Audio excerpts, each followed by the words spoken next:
सर्व स्पर्धकांना माझा नमस्कार. आपण किंमत वाढ, महागाई, दरवाढ, चलन वृद्धी म्हणजे इन्फ्लेशन पाहिलेलं आहे. त्याचे प्रकार पाहिलेले आहेत. बरोबर आहे है ना? बघितलंय नाही? हा मग पहिले व्हिडिओ पाहून घ्या ना. आणि बघितला असाल तर मग हरकत नाही. आता इन्फ्लेशन मेजर कसं करायचं महत्वाचं आहे ना. बघ कसं कॅल्क्युलेट करायचं. टोमॅटोचे भाव वाढले 2 रुपयानं, कांद्याचे भाव वाढले 10 रुपयानं, दूध महाग झालं 20 रुपयानं. काय झालं काय समजत नाही. तर याचं काहीतरी एक मेजरमेंट असणं आवश्यक आहे. त्या दृष्टिकोनातून आजचा हा व्हिडिओ काय आहे? कंझ्युमर प्राइस इंडेक्स, CPI, ग्राहक किंमत निर्देशांक. तर काय आहे थोडक्यात पाहून घेऊया, इंट्रो करून घेऊया है ना. हा बराचसा नॅरेटिव्ह आहे, म्हणजे त्यात फॅक्ट्स भरपूर आहेत, कॉन्सेप्ट कमी आहे. त्याच्यामुळे त्या दृष्टिकोनातून हा व्हिडिओ पाहून घेऊया. आज केवळ तोंड ओळख आहे, पण अशा प्रकारे आपण तोंड ओळख करून घेऊया की एकदम सिंपल प्रश्न जे येतात तर त्या दृष्टिकोनातून, आणि मग बाउन्स नको व्हायला है ना. तर चलाच का. तर पहिल्यांदा आपण समजून घेऊया डेफिनेशन, कारण खूप महत्वाचं आहे ना. ग्राहक म्हणजे आपल्याला वाटते एकटाच. ग्राहक म्हणजे एकटा, बरोबर आहे ना. कंझ्युमर एकटा. प्राइस त्याची नाही किंमत भाव, मग कोणाची तरी असेल. आणि इंडेक्स. आता कंझ्युमर प्राइस इंडेक्स असा शब्द जो आहे है ना, त्याची व्याख्या काय आहे ते आधी समजून घेऊया. मग आपल्याला दिसेल कंझ्युमर एकटा कसा. बघा काय आहे, कुटुंबाने शब्द आहे. आता व्यक्तीने आहे का? नाही. कुटुंबाने उपभोगाकरिता काही तयार करायकरिता आहे काय? नाही. उपभोग प्राप्त वस्तू आणि सेवांच्या सर्वसाधारण किमतीमधील कालानुरूप बदल मापन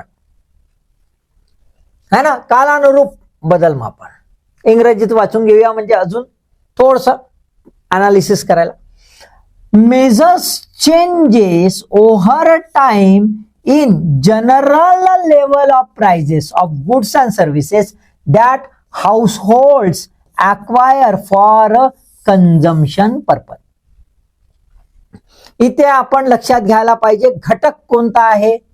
घटक कोणता आहे. What is a unit for this consumer price index. Here consumer is equated with है ना हाऊसहोल्ड. काय आहे? Consumer equated with household. कुटुंब हे एक एकक घेतलेला, एक घटक घेतलेला आहे.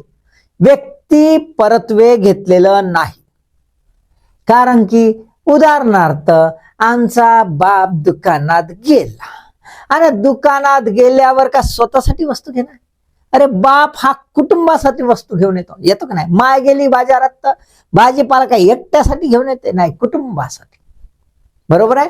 म्हणून कुटुंब हे कन्झम्पशनचं शेवटचं घटक गृहीत धरल्या जातं. आता दुसरं आहे उपभोग. कंझ्युम करायचं आहे. कंझ्युम करायचं आहे म्हणजे फायनल कन्झम्पशन लक्षात घ्या.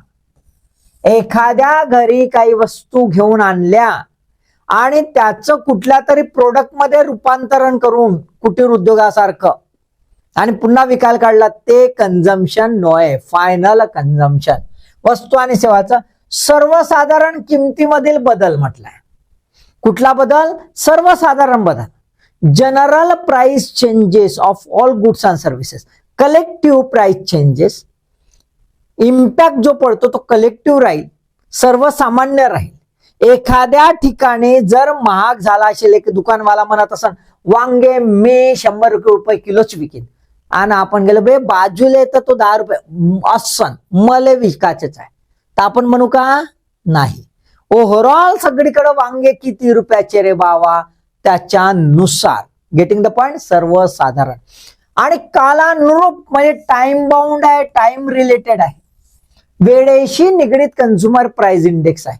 कुठल्या तरी एका कालावधीशी कुठल्या तरी एका कालावधीशी निगडीत आहे, म्हणजे एका विशिष्ट कालावधीमधीलच प्राइस चेंजेस इथे गृहीत धरल्या जातात. मग इथे काय बाबी आहेत तर 4 बाबी महत्वाच्या आपल्याला दिसत आहेत. एक, कुटुंब हा घटक घेतलाय, व्यक्ती नाही, कुटुंब. दुसरं, कुटुंब जो घेतलाय तो फायनल कन्झम्पशन साठी घेतलाय, इंटरमिडिएट कन्झम्पशन साठी नाही.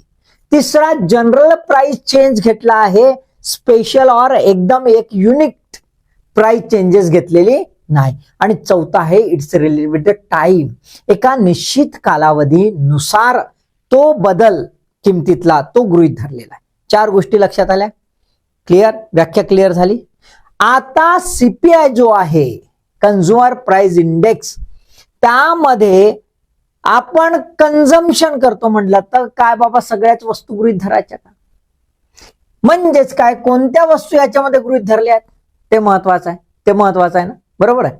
दुसरं असं की ह्या वस्तूच्या किमती है ना कुठून आणल्या जाते बाबा, कुठून आणल्या जाते? घरोघरी फिरतात का आमचे, ते बी महत्वाचं. आणि डाटा जो आहे तो आणते कोण, कलेक्ट करते कोण, कोणाची जबाबदारी आहे? याचा निर्देशांक कसं काढतात? जनरल जीएसच्या कॉन्टेक्स्ट मध्ये, आपल्याला टेक्निकल नाही पाहायचं. आणि याचा गरज कशासाठी आहे बाबा, बालधंदा कोणता, या गोष्टी आता ह्या व्याख्येनंतर आपण समजून घेऊया. क्लिअर? चलायचं मग? चला, पहिल्यांदा आपण बघूया वस्तू आणि सेवा. शब्द दोन्ही आहेत, वस्तू आणि सेवा, गुड्स अँड सर्व्हिसेस. किती? 299. किती? 299. मग या 299 ज्या आहेत वस्तू, ह्या कोणत्या रे बाबा? मग बाकी वस्तू का नाही घेतल्या? तर ह्या ज्या वस्तू आहेत ह्या युनिव्हर्सली आहेत, युनिव्हर्सली आहेत, युनिव्हर्सली रिकॉल कंडिशन मध्ये आहेत. रिकॉल कंडिशन म्हणजे आठवण येते कोणाची, पुन्हा आठवण म्हणला का चालले फ्लॅशबॅक मध्ये. फ्लॅशबॅक मध्ये नाही, तिकडची आठवण नाही करायची.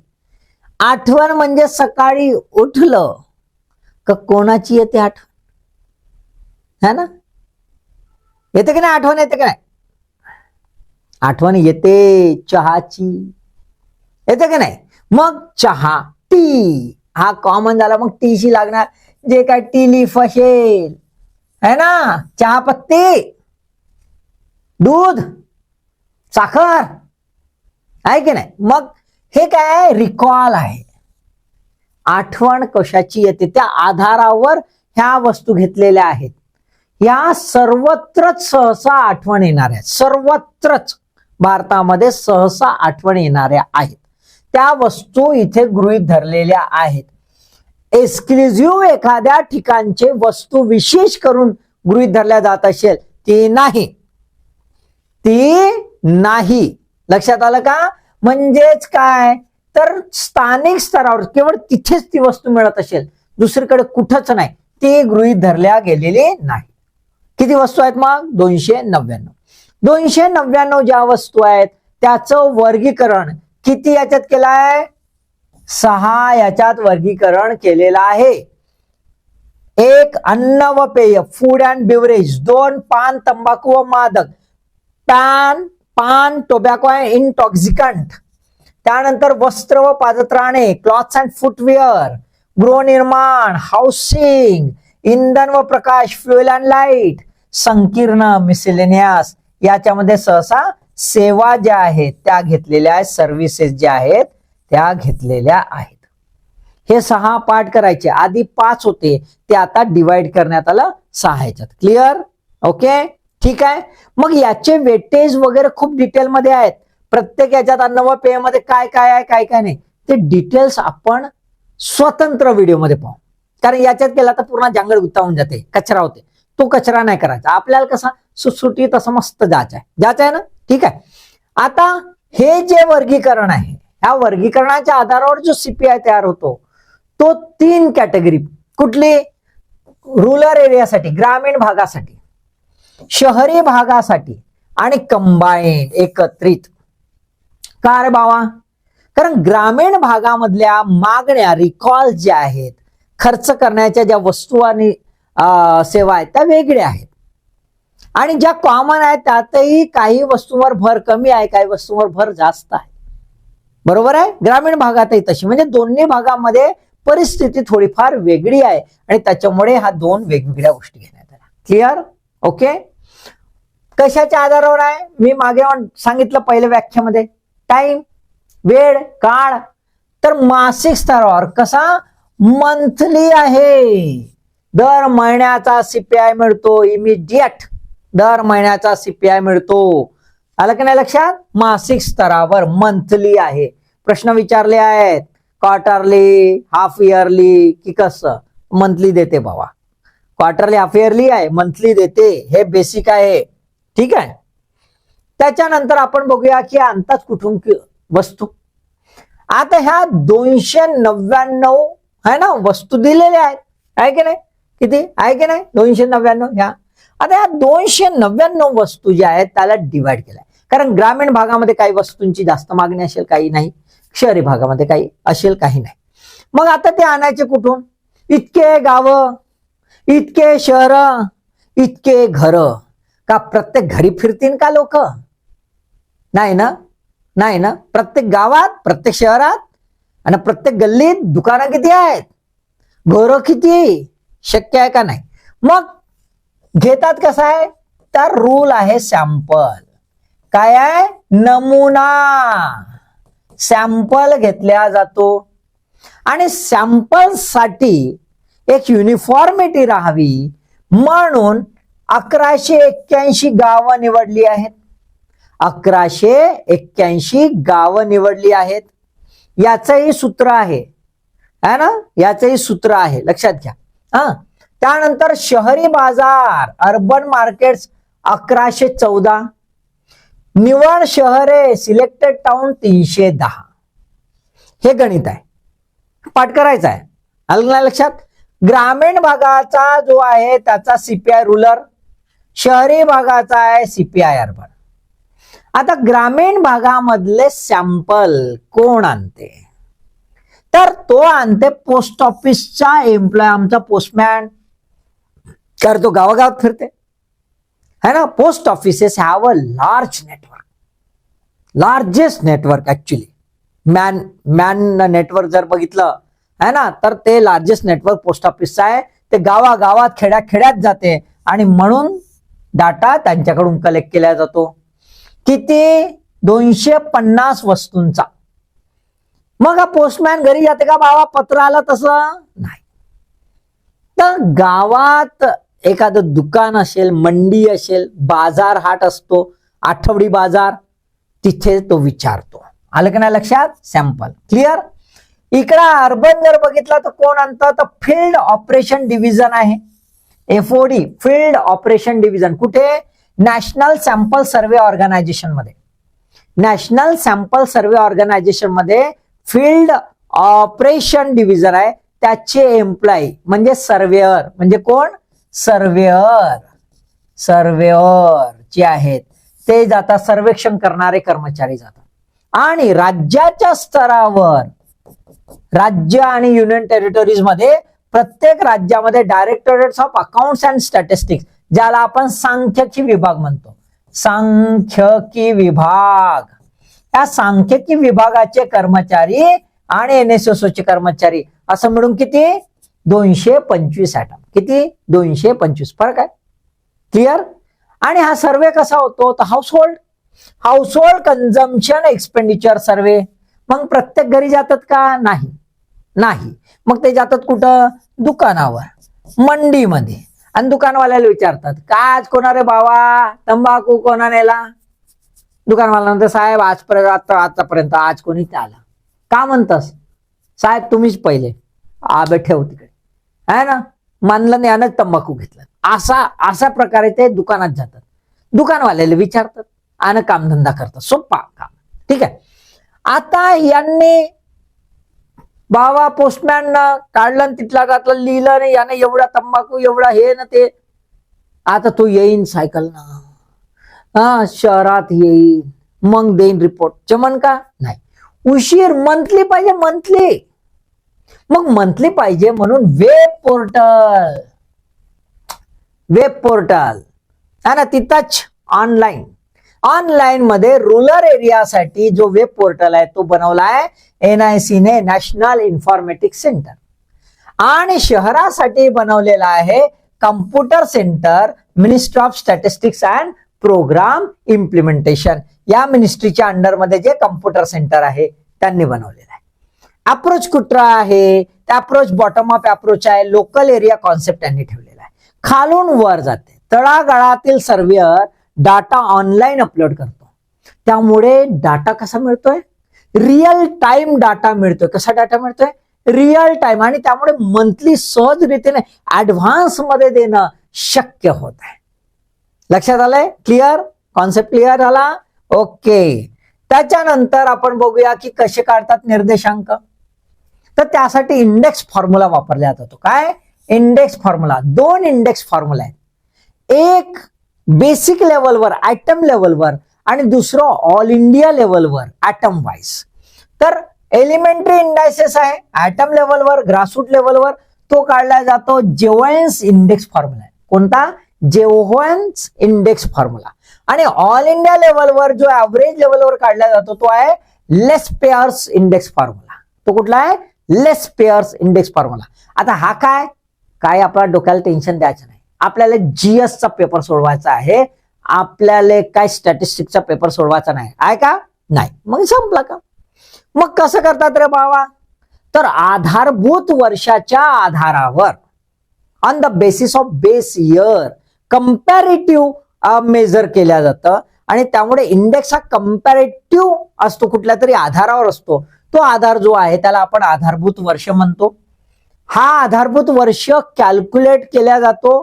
त्या वेळेसची आर्थिक स्थिती छान असली पाहिजे, त्या वेळात ग्रोथ छान असली पाहिजे, अनएम्प्लॉयमेंट कमी असलं पाहिजे, खूप जास्त फ्लक्च्युएशन इकॉनॉमिक नसलं पाहिजे. अशा प्रकारचं सहसा एक आधार वर्ष, आणि खूप दूरचं नसलं पाहिजे, थोडंफार करंटच्या जवळचं असलं पाहिजे, असं एक आधारभूत वर्ष काढलं जातं.